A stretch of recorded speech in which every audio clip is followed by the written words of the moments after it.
السلام علیکم ورحمۃ اللہ وبرکاتہ۔ الحمد للہ والصلاۃ علی نبیہ وعلی آلہ واصحابہ اجمعین، اما بعد۔ قال اللہ تبارک و تعالی فی القرآن المجید والفرقان الحمید، اعوذ باللہ من الشیطان الرجیم، بسم اللہ الرحمن الرحیم، فاسألوا اہل الذکر ان کنتم لا تعلمون، صدق اللہ مولانا العظیم، وبلغنا رسولہ النبی الامین المتین الکریم، ونحن علی ذلک لمن الشاہدین والشاکرین، والحمد للہ رب العالمین۔ بارگاہ رسالت میں درود و سلام کے نذرانہ پیش کرا، آواز بلند پڑھیں اللہم صلی علی سیدنا و شفیعنا حبیبنا مولانا محمد بارک وسلم، صلاۃ و سلام علیک یا رسول اللہ، صلاۃ و سلام علیک یا حبیب اللہ صلی اللہ تعالی علیہ وسلم۔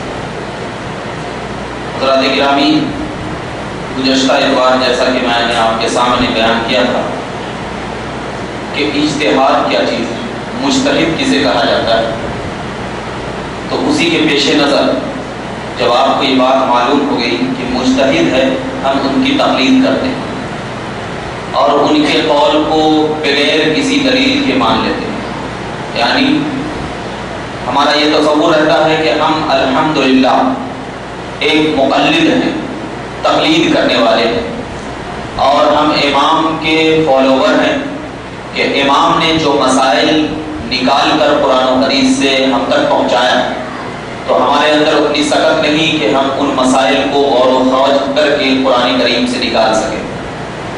اسی بنیاد پر ہم تمام لوگوں کے لیے یہی لازم اور یہی ضروری رہا کہ ہم ان امام کی تقلید کریں، ان امام کو مانیں اور انہی کے فالوور ہو کر کے اپنی زندگی کو گزارنا یہ ہے نہیں مانا۔ اب رہی یہ بات کہ جب تک ہم تقلید تو کرتے ہیں، لیکن ہمیں تقلید کیسے اور کس طریقے سے ہونا چاہیے، تقلید کا ڈیفینیشن کیا ہے، ہمیں یہ نہیں معلوم۔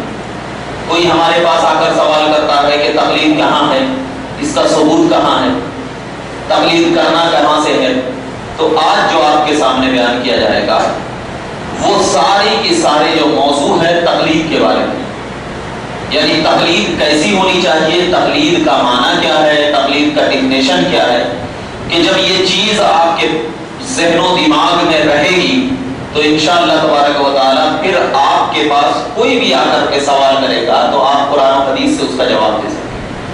سب سے پہلے میں نے آپ کے سامنے کلام مقدس سورہ نحل کی آیت کریمہ تلاوت کیا۔ سورہ نحل آیت نمبر 43 میں اللہ تبارک و تعالیٰ ارشاد فرماتا ہے، فَاسْأَلُوا أَهْلَ الذِّكْرِ إِن كُنتُمْ لَا تَعْلَمُونَ، اے لوگو جس چیز کا تمہیں علم نہ ہو تو اس کو تم کسی علم والوں سے پوچھو۔ فَاسْأَلُوا أَهْلَ الذِّكْرِ إِن كُنتُمْ لَا تَعْلَمُونَ، یعنی اگر تمہیں کسی چیز کا علم نہ ہو تو اس کو علم حاصل کرنے کے لیے کسی علم والے کی بارگاہ میں جاؤ، علم والوں سے پوچھو، تمہیں اس کا علم ہو جائے گا۔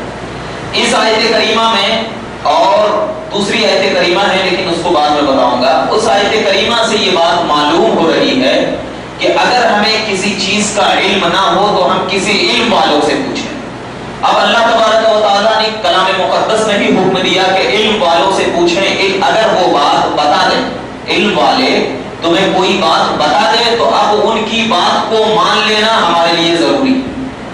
اب اگر ہمارے اندر اتنی صلاحیت ہے کہ علم والے نے جو بات ہمیں بتائی، اب وہی بات کے خلاف قرآن مجید میں کوئی حکم آ گیا، جو بات علم والا بتا رہا ہے اس علم والے بات کے خلاف قرآن مجید میں ہم پر کوئی حکم آ گیا تو ہم اب اس علم والے کی بات نہیں مانیں گے بلکہ قرآن کریم کی بات مانیں گے، اگر ہمارے اندر طاقت ہے تو، ورنہ جب تک ہمارے اندر وہ صلاحیت نہیں ہے، ہمارے اندر غور و خوض کا مادہ نہیں ہے تو ہم اس علم والے کی بات پر عمل کرنا ہمارے لیے ضروری ہے۔ کیوں؟ اس لیے کہ ہمیں یقین ہے کہ اس علم والے نے جو بات بتائی ہے قرآن کریم سے نکال کر بھی بتائی ہے یا آیت کریمہ حدیث مبارکہ سے نکال کر کے بتائی ہے، اور اسی بات کا ماننا اسلام کی نظر میں تقلید کہا جاتا ہے۔ اب آئیے سب سے پہلے تقلید کا معنی کیا ہے۔ اب اگر ڈکشنری میں تقلید کا معنی دیکھیں گے تو تقلید کا معنی ہوتا ہے گلے میں پٹا ڈالنا، کسی کے نام کا گلے میں پٹا ڈالنا۔ اب پٹا ڈالنے اور ہاتھ کرنے کو بھی تقلید کہتے ہیں۔ اب اگر ہم کسی کی پیروی کر رہے ہیں، کسی بڑے علماء کی پیروی کر رہے ہیں، تو وہ علماء کون ہو؟ مجتہد ہونا چاہیے۔ مجتہد جیسے میں نے پچھلے اتوار بتایا، اجتہاد یعنی اپنے علم اور تقوی سے وہ قرآن اور احادیث سے مسائل کو نکال کر لوگوں کے سامنے، عوام کے سامنے خوش اسلوبی سے پیش کر رہا ہو جو، تو ہم ان کی بات کو مان لینا، ان کی بات کا پٹا اپنے گلے میں ڈال لینے کا نام تقلید ہے، فالو کرنے کا نام تقلید ہے۔ ایک معنی تو یہ ہے، علامہ اصفہانی نے ذکر فرمایا، کیونکہ ان کو اللہ تبارک و تعالیٰ کے قرآن مقدس سے ان لوگوں نے دلیل پیش کی ہے۔ کیا اللہ تعالیٰ فرماتا ہے لہو مقالید السماوات والارض، کہ ان کے لیے آسمان اور زمین کا احاطہ ہے، پٹا ہے، یعنی آسمان اور زمین کو گھیرے ہوا ہے۔ تو مطلب یہ ہوا کہ علم لغت میں یعنی ڈکشنری میں اگر تقلید کا معنی دیکھیں گے تو معنی یہ معلوم ہوگا کہ پٹا ڈالنا، ان کے حکم کی پیروی کرنا۔ اور اگر اسی تقلید کا معنی شریعت میں اگر دیکھتے ہیں تو علامہ نووی جو امام مسلم جو کتاب لکھے ہیں مسلم شریف، اس کی شرح سب سے پہلے کرنے والے فرماتے ہیں التقلید قبول قول المجتہد بلا والعمل به۔ مطلب یہ ہے کہ تقلید وہ ہے کہ کسی مجتہد کے قول کو قبول کر لینا، مان لینا اور اس پر عمل کرنا۔ کوئی بھی مجتہد ہو، جیسے کہ امام اعظم مجتہد ہیں، امام شافعی مجتہد ہیں، امام احمد بن حنبل مجتہد ہیں، امام مالک مجتہد ہیں، تو ان مجتہدین کے قول کو ماننا اور اس پر عمل کرنے کا نام شریعت میں تقلید کہا جاتا ہے۔ شریعت میں تقلید کہا جاتا ہے۔ ایک تو یہ قول ہے، اور دوسرا قول فرمایا جاتا ہے کہ علامہ آلوسی علیہ رحمۃ و رضوان اپنی کتاب میں لکھتے ہیں کہ التقلید عبارت عن العمل بقول الغیر من غیر حجت مسلمۃ۔ فرمایا گیا کہ تقلید وہ ہے کہ بغیر کسی دلیل کے کسی امام کے قول کو ماننا اور اس پر عمل کرنے کا نام تقلید ہے۔ یعنی کوئی دلیل موجود نہ ہو، یعنی امام نے جو بات کہا بس اس بات کو ہم نے مان لیا، اس بات کو مان لینا اور اس پہ عمل کرنے کا نام یہ تقلید کہا جاتا ہے، اس کو تقلید کہتے ہیں۔ جیسے کہ مثال کے طور پر آپ کے سامنے نماز پڑھنا ہے، کوئی آدمی عالم نہیں ہے، اب امام نے کہا کہ نماز میں کیا ہے اللہ اکبر کے وقت ہاتھ اٹھاؤ، کسی امام نے کہا، یا کسی اور امام نے کہا کہ نہیں اللہ اکبر کے وقت ہاتھ اٹھانا کیا رکوع کے وقت بھی ہاتھ اٹھاؤ، یا کسی امام نے کہا کہ نہیں صرف اللہ اکبر کے وقت ہاتھ اٹھانا۔ تو اب ذرا بتائیے کہ اس سلسلے میں آپ کے پاس کوئی دلیل موجود نہیں ہے، آپ عالم نہیں ہے، کوئی دلیل نہیں ہے، لیکن آپ نے اس امام کے قول پر بھروسہ کرتے ہوئے، جس امام کے فالوور ہیں آپ اس امام کے قول پر بھروسہ کرتے ہوئے آپ نماز میں یہ کام کر رہے ہیں، تو یہی چیز کا نام تقلید ہے۔ اسی چیز کو تقلید کہتے ہیں کہ کسی امام نے جو قول قرآن و حدیث سے نکال کر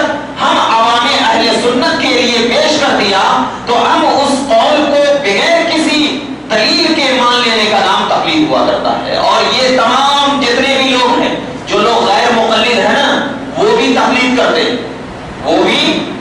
کرتے ہیں، کیونکہ ان کی کتابوں سے وہ جب دلیل پیش کرتے ہیں تو بہت سارے ایسے قول ہوتے ہیں جو ان کے اوپر ہر ایک کو دلیل موجود نہیں رہتی۔ جیسے کہ ان کے فتوے ہیں، آپ جب فتاوی کی کتاب دیکھیں گے تو ان میں بعض فتوے میں دلیل موجود نہیں رہتی قرآن و حدیث کی، بلکہ بس فتویٰ دے دیا، مان لیا۔ تو اب یہ مان لینا ہی تو اس امام کی تقلید ہوئی نا، مان لینا ہی امام کی تقلید ہوئی۔ آپ کہتے ہیں ہم غیر مقلد ہیں، تو آپ نے تو اس امام کے قول کو مان لیا بغیر کسی دلیل کے، تو بغیر کسی دلیل کے مان لینے کا نام ہی تقلید ہے۔ اور یہی ہم اہل سنت اگر کہتے ہیں کہ تقلید کرو تو وہ کہتے ہیں کہ نہیں، تقلید کیا صحابہ نے کیا، تقلید کیا رسول اللہ نے کیا؟ تو یہ تو ان کی ایسی ہی بات ہوئی کہ ہم تو نبی کے امتی ہوئے، ہم نبی کے امتی ہوئے، تو ہم ان سے کہیں گے کہ آپ امتی کیوں ہیں؟ کیا نبی امتی تھے؟ آپ امتی کیوں ہیں؟ کیا نبی امتی تھے؟ تو مطلب یہ ہے کہ جب جو مجتہد ہوتا ہے نا، جو مجتہد ہوتا ہے وہ تقلید نہیں کرتا، بلکہ جو عوام ہوا کرتی ہے وہ کسی مجتہد کی تقلید کرتی ہے۔ اور اس تمام چیزوں میں جب آپ کو یہ بات معلوم ہوگی کہ شریعت میں تقلید کہتے کس کو ہے کہ کسی امام کے قول کو بغیر کسی دلیل کے مان لینے کا نام تقلید ہے۔ جب یہ دو معنی آپ آپ کو ذہن و دماغ میں بات سمجھ میں آ گئی کہ یہ دو معنی آپ کو معلوم ہے کہ تقلید کہتے ہیں کس کو. اب ذرا آپ آگے آئیے کہ تقلید کا سبب کیا ہے، یعنی کس وجہ سے ہم تقلید کریں، کیوں ہم تقلید کریں. کیا ہمارے لیے قرآن و حدیث کافی نہیں؟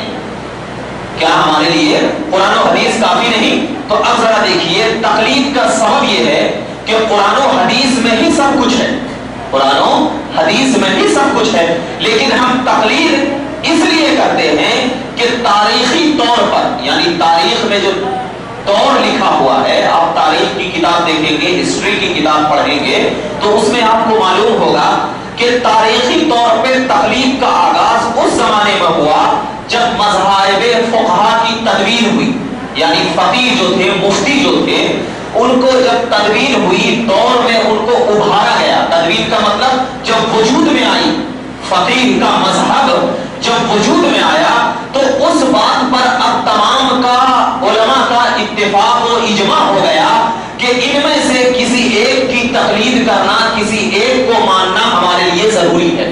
وجہ کیوں ہے کسی ایک کو ماننا ہمارے لیے ضروری ہے؟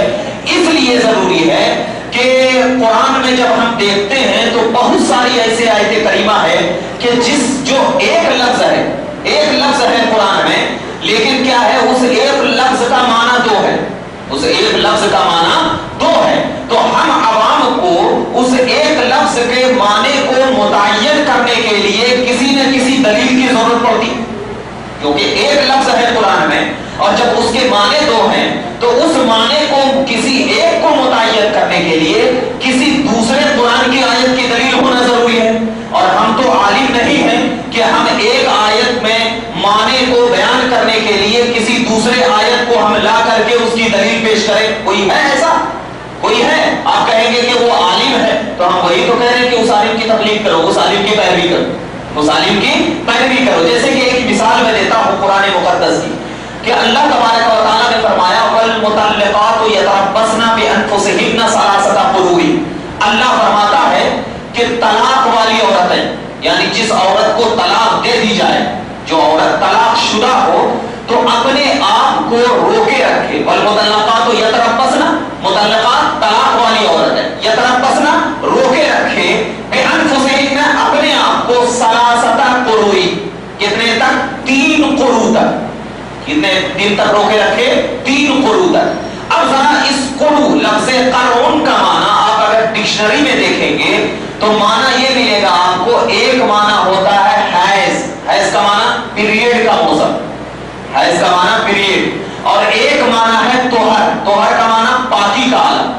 اب ذرا دیکھیے طہر اور حیض دونوں اپوزٹ ہیں، جیسے دن اور رات ہیں، یعنی عورت کو جب پیریڈ آتا ہے تو وہ پاک رہتی ہے؟ نہیں رہتی، اور جب وہ پاک رہتی ہے تو اس کو پیریڈ یعنی حیض نہیں آتا. تو اب قانون کا معنی اب ذرا ڈکشنری میں دیکھیں گے تو دونوں معنی ہے، ایک طہر ہے یعنی پاکی کا عالم اور ایک ناپاکی کا عالم. تو اب ذرا بتائیے کہ جب ایک لفظ کا معنی آپ دو ہو، ایک لفظ کا معنی آپ دو ہو تو کون سے معنی کو متعین کریں گے آپ؟ اگر آپ کہیں گے کہ میں حیض کے معنی کو متعین کروں گا تو میں سوال کروں گا کہ حیض کے معنی کو متعین کرنے کے لیے کیا قرآن پاک میں یا حدیث مبارکہ میں کوئی دلیل موجود ہے؟ اگر آپ کہیں گے کہ نہیں، چلو جب دلیل موجود نہیں ہے تو طہر کا معنی متعین کرو یعنی پاکی کا معنی، تو پھر میں یہی سوال کروں گا کیا اس معنی کو متعین کرنے کے لیے قرآن و حدیث میں دلیل موجود ہے؟ تو آپ کہیں گے مجھے علم نہیں. تو اب آپ جب کہیں گے کہ مجھے علم نہیں تو میں کہوں گا کہ اب جب تمہیں علم نہیں تو قرآن کہتا ہے فَاسْأَلُوا أَهْلَ الذِّكْرِ إِن كُنتُمْ تَعْلَمُونَ. اے لوگوں اگر تمہیں جس چیز کا علم نہ ہو تو علم والوں سے جا کر پوچھو، علم والوں سے جا کر پوچھو. اور علم والوں میں سب سے زیادہ علم والے کون ہیں؟ مجتہد.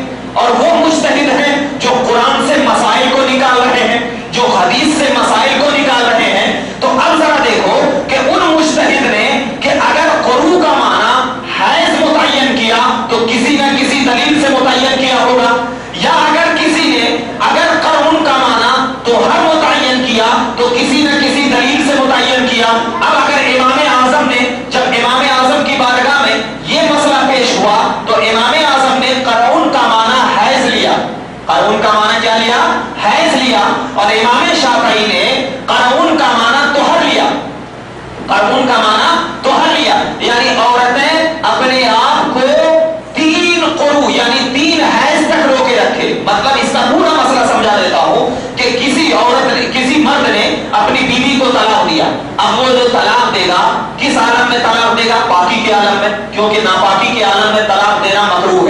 نہیں دینا چاہیے تھا.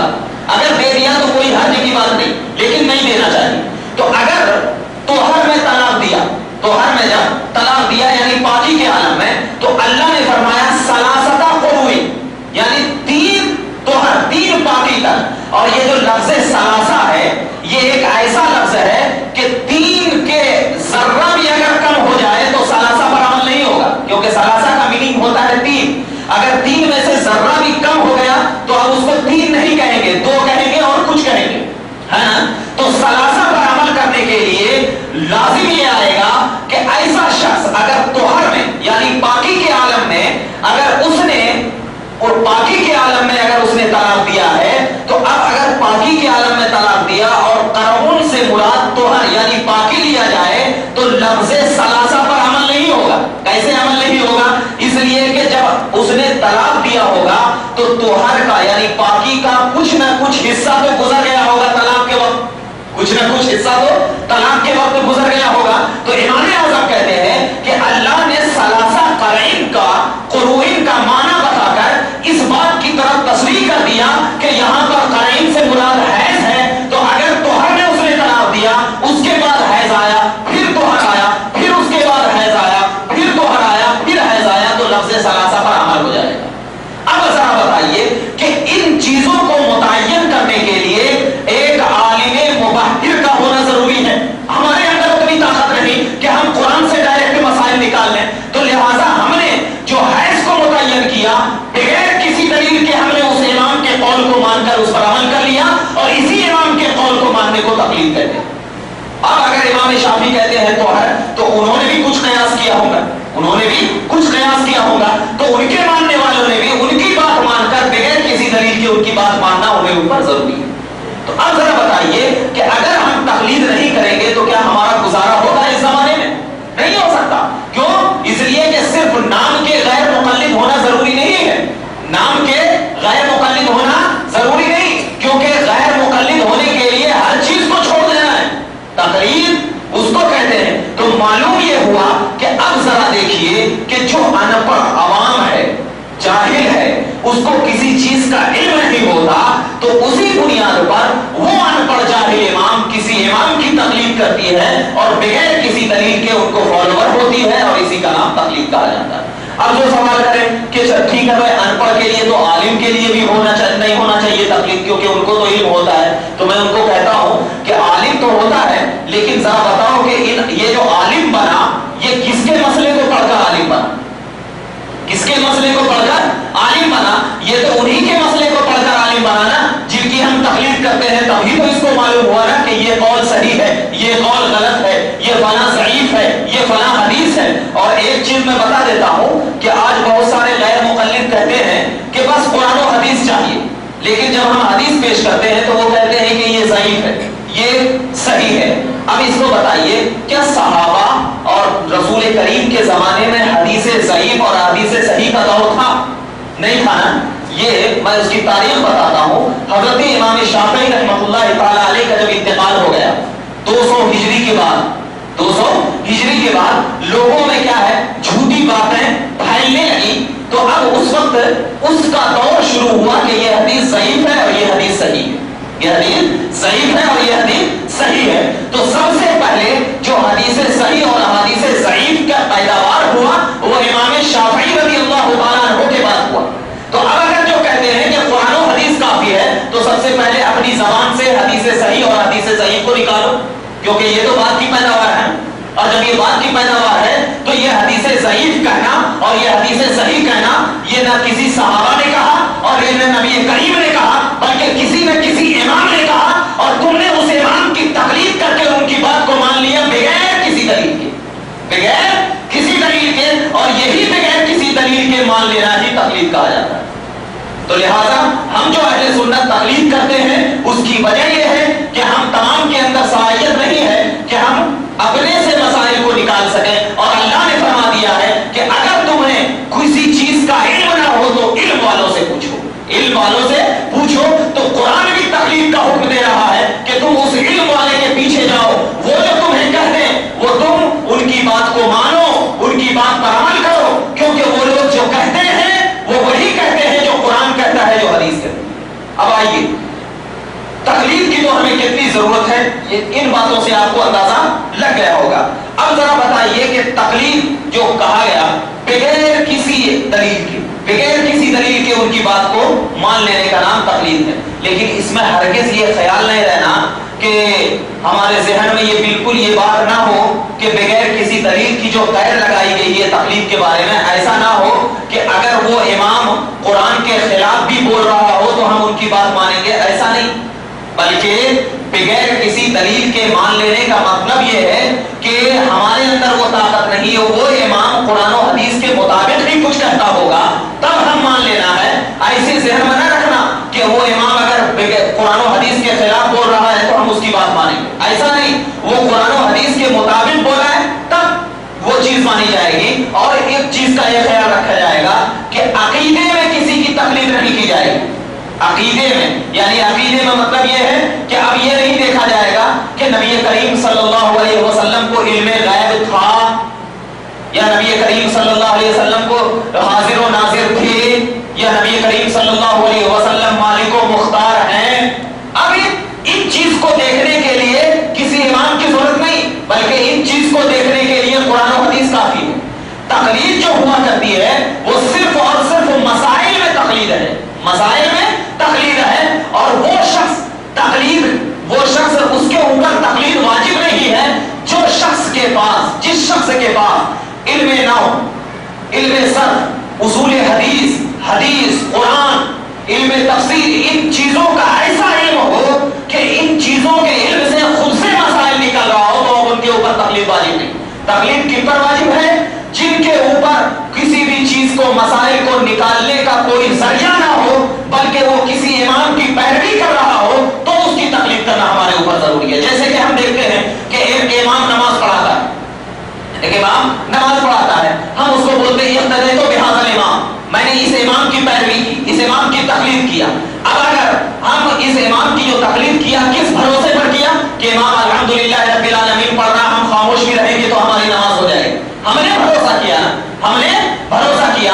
تو اب ذرا دیکھنا کہ جب ہم نے بھروسہ کیا تو اسی بنیاد پہ تو کہا گیا ہے کہ اگر کوئی جاہل امام ہے، نماز پڑھا رہا ہے اور اس کے پیچھے اس امام کو کچھ بھی نہیں آتا، وہ نماز پڑھا رہا ہے اور اس کے پیچھے اگر کسی عالم نے نماز پڑھ لیا تو اس عالم کی نماز نہیں ہوگی، اس عالم کی نماز نہیں ہوگی، اس لیے کہ کسی عالم کا، جانکار کا کسی جاہل کی تقلید کرنا یہ حرام، لیکن کسی جاہل کا کسی امام کے پیچھے جو عالم باعمل ہو، جو مجتہد ہو، اس کی تقلید اگر ہم کر رہے ہیں تو یہ عین قرآن اور عین حدیث ہے، یہ عین قرآن اور عین حدیث ہے۔ اب ذرا دیکھنا کہ ہم، آپ کو معلوم ہوا کہ عقیدے میں کسی کی تقلید نہیں ہوگی، ہاں البتہ تقلید مسائل میں کی جائے گی۔ اور ایک چیز ذہن میں رکھنا کہ اگر کسی امام کا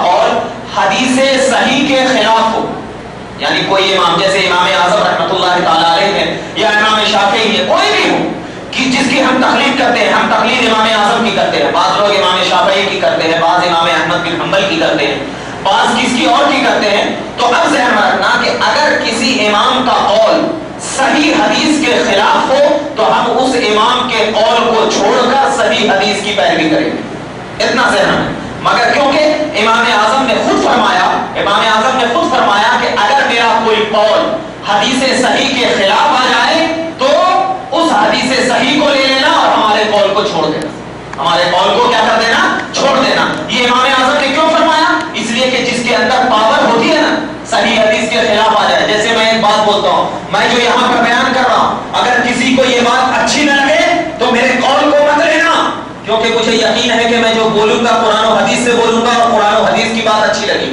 قرآن و حدیث کی بات اچھی لگے گی۔ تو ایسے ہی امام اعظم نے کہا تھا کہ اگر میرا قول صحیح حدیث کے خلاف ہوگا تو ہمارے قول کو چھوڑ کر حدیث صحیح کو لینا۔ اس کی وجہ یہ ہے کہ امام اعظم رحمۃ اللہ تعالی عنہ کی بات کے دور میں اس وقت حدیث کا کوئی مرجع نہیں تھا، کوئی یہ کہنے والا نہیں تھا کہ یہ حدیث صحیح ہے، یہ حدیث ضعیف ہے، یہ حدیث فلاں ہے، کیونکہ صحیح حدیث ضعیف حدیث کا دور جو شروع ہوا وہ 200 سال ہجری کے بعد شروع ہوا، اور امام اعظم جو ہے وہ 80 ہجری کے، امام اعظم 80 ہجری کے 120 سال کے بعد جب صحیح ضعیف حدیث کا دور شروع ہوا تو اس وقت جو حدیث ہوگی وہ صحیح حدیث ہوگی. اور امام اعظم جو ہے وہ تابعین ہیں, یعنی صحابہ کے زمانے سے بالکل قریب ہیں, تو ان کو کہاں راویوں میں تفریق ہوگی؟ وہ تو ڈائریکٹ صحابی سے سنتے ہوں گے اور قول پیش کر دیتے ہوں گے. لہذا اسی وجہ سے ہم ذہن میں رکھنا کہ کوئی بھی قول ہو, اگر ہمارے پاس صحیح حدیث موجود ہے تو اب صحیح حدیث موجود ہونے کے لیے اس صحیح حدیث پر عمل کریں گے, اور اگر ضعیف حدیث کے قول کی بنیاد پر ہم اس کو چھوڑ دیں گے. لیکن شرط ذہن میں رکھنا کہ تقلید کرنے کے لیے, یعنی ہم جو احادیث پر عمل کریں گے نا, میں نے جو ابھی کہا کہ اگر صحیح حدیث کے خلاف کسی امام کا قول آ جائے تو اس صحیح حدیث پر عمل کریں گے, امام کے قول کو چھوڑ دیں گے. لیکن اس کے لیے شرائط ہیں. اس کے لیے شرائط کیا ہے؟ پہلی شرط یہ ہے, سب سے پہلے ذہن میں رکھنا, پہلی شرط یہ ہے کہ کسی مسئلے میں اپنے امام کے قول کے خلاف حدیث مل جائے, یا تو اس حدیث پر عمل کرنے کے لیے ضروری یہ ہے کہ وہ ایسا عالم ہو کہ اسلام میں اس کی خوب چھان بین کر کے اس چیز کو مسئلے نکالا ہو. اتنا عالم ہو تب اس حدیث پر عمل کرے گا. ایسا نہیں کہ جاہل بھی اگر آئے تو امام کے قول کے خلاف اگر کسی نے انٹرنیٹ پر ایک حدیث بتا دیا اور ایک حدیث بتانے کے بعد ایسا کر دیا, تو آپ کوئی عالم اگر عالم ہے, واقعی جاننے والا ہے, تب ہم اس امام کے خلاف اگر حدیث موجود ہے تب ہم جیسے غیروں کے لیے نہیں ہے کہ ہم اس امام کے قول کو رد کر دیں اور کہیں کہ یہ حدیث ہے, ہمیں معلوم ہے کہ یہ حدیث صحیح ہے کہ غلط. اور اگر ہم بولیں گے کہ نہیں فلاں عالم نے کہا کہ یہ حدیث صحیح ہے, تو ہم پوچھیں گے کہ اس عالم نے کہاں سے پڑھا کہ یہ حدیث صحیح ہے. پھر ہم اس سے اگر جواب دے دیا کہ ہم نے فلاں کتاب سے پڑھا, تو ہم پھر پوچھیں گے کہ اس عالم کا مرتبہ کیا, وہ کہاں سے لے کر آئے, پھر ہم اسے پوچھیں گے. تو ایسے ہی چلتے چلتے جو دور ختم ہوگا وہ دور امام اعظم پہ ختم ہوگا, وہ دور امام اعظم پہ ختم ہوگا. کیوں؟ اس لیے کہ امام بخاری جو ہے, امام بخاری وہ خود امام شافعی کے مقلد ہیں. امام بخاری, آج لوگ غیر مقلد کہتے ہیں کہ نہیں بس بخاری میں موجود ہے, مسلم میں موجود ہے, تو خود امام بخاری امام شافعی کے چاہنے والوں کے مقلد ہیں اور امام شافعی کے شاگردوں کے شاگرد میں سے آتے ہیں.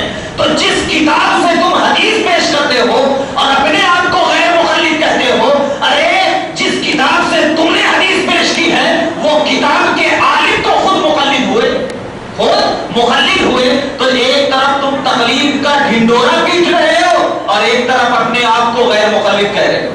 تو لہذا ایک شرط تو یہ ہے کہ کسی امام کے قول کو رد کرنے کے لیے عالم باعمل عامل مبارک کا. دوسری شرط یہ ہے کہ جس حدیث کی بنیاد پر اس نے اپنے امام کے قول کو رد کیا ہے, اب اس حدیث کے متعلق اسے یہ یقین ہو کہ تمام ائمہ احادیث اس حدیث کے مطابق متفق ہیں, یعنی اس حدیث میں کسی کا اختلاف نہیں ہے, تب اس حدیث پر عمل کرنا ہمارے لیے ضروری ہے. ورنہ اس حدیث کو چھوڑ کر امام کے قول پر عمل کرنا ضروری ہے. اس کی وجہ یہ ہے کہ امام جو ہے وہ تم سے علم میں, عمل میں, تقوی میں, تفکر میں, باریک بینی میں, نظریے میں, ہر چیز میں بڑے ہیں. تو جب ان چیزوں میں بڑے ہیں تو حدیث کو جاننے میں بھی بڑے ہوں, حدیث کو جاننے میں بھی بڑے ہوں گے. کیوں؟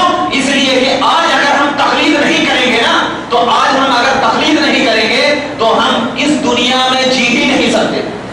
اس دنیا میں کیا ہے؟ جی ہی نہیں سکتے. اگر اس دنیا میں جینا ہے تو تقلید ہمارے اوپر ضروری ہے. کیوں؟ اس لیے کہ قرآن میں بہت ساری ایسی آیات ہیں جن آیات کا ترجمہ ہمیں معلوم ہوتا ہے, لیکن ان آیات کا صحیح مطلب, صحیح مفہوم, صحیح طریقے سے ہمیں معلوم نہیں ہوتا. جیسے کہ مثال کے طور پر میں حکم دوں گا آپ کو, اے بھائی تم یہ قول نہیں کرنا, ان چیز سے اگر میں روکوں گا تو اب ان چیز سے روکنا آپ کے اوپر کیا ہو جائے گا؟ یہ واجب ہو جائے گا کہ یہ چیز ہمارے اوپر حرام ہے, تب بھی تو روک رہے ہیں. تو اللہ تبارک و تعالیٰ نے قرآن مقدس کی بہت ساری ایسی آیت کریمہ ہیں جس میں کہ یہ حکم دیا. کیا حکم دیا؟ یعنی کرنے کا حکم دیا. تو اس کرنے کی وجہ سے ہم پر وہ چیز فرض ہو گئی. جیسے کہ اللہ نے فرمایا اقیم الصلاۃ, نماز قائم کرو. تو اب یہاں پر حکم ہے, امر ہے, اور حکم جب کسی کا دی جاتی ہے تو اس چیز کو کرنا ہمارے اوپر واجب ہے, فرض ہے. اسی لیے ہم کیا ہے, ہمارے اوپر نماز کیا ہے, فرض ہے. اب ذرا دیکھنا, حرم علیکم المیتہ, اللہ تبارک و تعالیٰ نے مردار کو حرام کر دیا. تو اب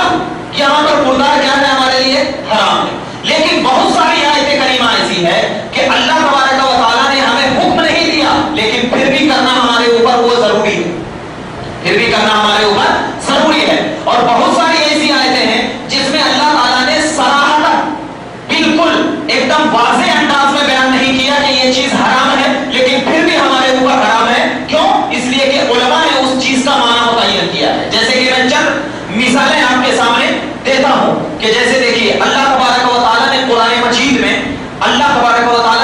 مجید میں شراب کو، یہ جو شراب ہے نا، سب سے پہلے ذہن میں رکھیے کہ شراب کیا ہے؟ حرام ہے۔ شراب کیا ہے؟ حرام ہے۔ لیکن قرآن مجید کی ہم آیت کریمہ جب پڑھتے ہیں سورہ مائدہ آیت نمبر 90 اور 91 میں اللہ تبارک و تعالیٰ ارشاد فرماتا ہے، دیکھیے گا ذرا ذہن میں رکھیے گا، میں نے آپ کے سامنے آیت کریں کہ اللہ حکم دینا یا اللہ روکنا، تب حکم دینے سے وہ چیز واجب اور روکنے سے وہ چیز کیا ہے؟ حرام۔ لیکن اگر میں یہ کہوں گا بھائی پی لو پانی یا بیٹھ جاؤ، تو اب یہاں پر بیٹھنا آپ کے لیے واجب نہیں۔ کیوں؟ اس لیے کہ میں ایک دم ایک ایسے انداز میں بول رہا ہوں جو انداز کے آپ کے اوپر ضروری اور لازم نہیں۔ تو ایسا انداز، جو انداز کو سوچ کر سمجھ کر سن کر اگر ہم اس پر غور کریں تو وہ انداز سے وہ چیزیں ہم پر واجب نہیں ہوتی، لیکن پھر بھی وہ چیز ہم پر واجب ہے۔ کیوں؟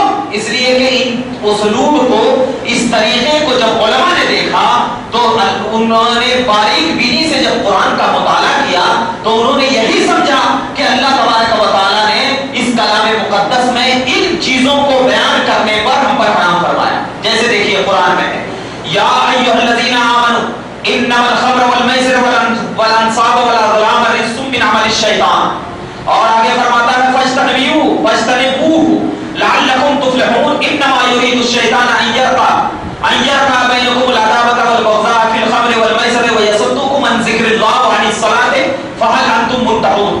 یہ آیت کریمہ اللہ تبارک و تعالیٰ نے فرمایا، اس کا معنی یہ ہے اے ایمان والو، شراب، جوا، بتوں پر جانوروں کی بھیڑ چڑھانا، بتوں پر جانوروں کی بھیڑ چڑھانا اور پانسے پھینکنا، پانسے جو ہوتا ہے نا، سمجھتے ہیں نا، ایسے جو پھینکتے ہیں پانسے، یعنی کسی کو چین کی آتی ہے یا کچھ مارنے کے لیے، یا آج کل جو کھیل نکلا ہے ایسا، وہ اس کو پانسے بولتے ہیں۔ پانسے پھینکنا یہ سب محض ناپاک اور شیطانی کام ہے، یہ سب محض ناپاک اور شیطانی کام ہے، ان سے بچو تاکہ کامیاب ہو، تاکہ تم کیا ہو جاؤ؟ کامیاب ہو جاؤ۔ شیطان صرف یہ چاہتا ہے کہ شراب اور جوئے کے ذریعے تمہارے درمیان بغض اور عداوت پیدا کرے اور تم کو اللہ کے ذکر سے روکے۔ کیا اب تم بھی باز نہیں آؤ گے؟ اب ذرا دیکھیے کہ اس آیت کریمہ کا طریقہ کیا ہے، اسلوب کیا ہے۔ اللہ نے کیا فرمایا کہ یہ سب شیطانی کام ہے، اس سے بچتے رہو۔ تو اس کا یہ مطلب نہیں کہ یہ چیز ہمارے اوپر حرام ہو جائے۔ میں بولوں گا، میں آپ اگر کسی کو بولوں گا تم ان آدمی سے پرہیز کرو، ان کے پاس مت جانا، ہو سکتا ہے کہ تمہیں بہکا لے، تو اس کا یہ مطلب نہیں کہ تم پر ضروری اور لازم ہو گئے، ایسا نہیں۔ کیونکہ ایسے طریقے کی بات کرنا، اس طریقے کا اسلوب بیان کرنا، یہ ہمارے اوپر ضروری نہیں ہوتا ہے۔ اب ذرا دیکھیے تو مگر علماء کرام نے جب ان آیتوں کو پڑھا تو اس سے مسئلہ نکالا، مسئلہ نکالنے کے بعد فرمایا کہ نہیں، اللہ نے جو یہ اسلوب بیان کیا ہے اس اسلوب کا طریقہ یہ ہے کہ یہ چیز ہمارے اوپر حرام ہے۔ اگر ہم ڈائریکٹ قرآن کو پڑھتے، اگر ڈائریکٹ ہم اس قرآن میں باریک بینی سے مظاہرہ کرتے تو ہمیں یہی معلوم ہوتا کہ یہ چیز حرام نہیں۔ لیکن جب امام کے قول کو ہم دیکھتے ہیں کہ اس امام نے اس مسئلے کو نکالا تو ہم بغیر کسی دلیل کے شراب کو حرام مان لیا، شراب کو کیا مان لیا؟ حرام مان لیا۔ اب ذرا دیکھنا دوسری آیت کریمہ میں اللہ تبارک و تعالیٰ نے فرمایا کہ اللہ نے فرمایا وَامْسَحُوا بِرُؤُوسِكُمْ، اپنے سروں کا کیا کرو؟ مسح کرو۔ تو اب ذرا دیکھنا اللہ نے فرمایا کہ سروں کا مسح کرو۔ اب ذرا دیکھیے سروں کے مسح کرنے میں اب آیا آپ کا ذہن دوڑے گا کہ سر کا مسح کریں تو کیا پورے سر کا مسح کرنا فرض ہے؟ یہ دوسرا ذہن میں آئے گا، ہو سکتا ہے کہ نہیں چھوٹا ایک بال لگا دے تو فرض ہے، دوسرا نہیں چوتھائی سر کا مسح فرض ہے۔ مطلب یہ ذہن رکھتا ہے آپ کسی ایک چیز کو متعین نہیں کر سکتے متعین۔ آپ اگر پورے سر کا مسح کر لیے فرض سمجھ کر تو میں کہوں گا کہ ارے اللہ نے تو فرمایا ہے کہ وہ اپنے سروں کا مسح کرو، یہ وداؤٹ کنڈیشن ہے، اور تم پورا سر کا مسح کرنے میں کنڈیشن کہاں لگا رہے ہیں؟ ہم ایک بال بھی کرے تو ہو جائے گا، ایک بال بھی کرے تو ہو جائے گا۔ تو اب جن علماء کی نظر جتنی قرآن پاک پر گئی، اپنے اپنے اعتبار سے انہوں نے مسئلہ نکالا۔ اب امام اعظم کی نظر گئی قرآن پر تو امام اعظم نے فرمایا کہ چوتھائی سر کا مسح ہے۔ کیوں؟ اس لیے کہ قرآن یہ ایک مجمل ہے اور اس کی تفسیر کوئی حدیث کرتی ہے، تو نبی کریم نے قرآن کو جانا، پہچانا، اسی لیے اللہ کے نبی نے چوتھائی سر کا مسح کیا۔ تو امام اعظم نے کہا کہ جب اللہ نے فرمایا ہے کہ اپنے سروں کا مسح کرو تو نبی نے چوتھائی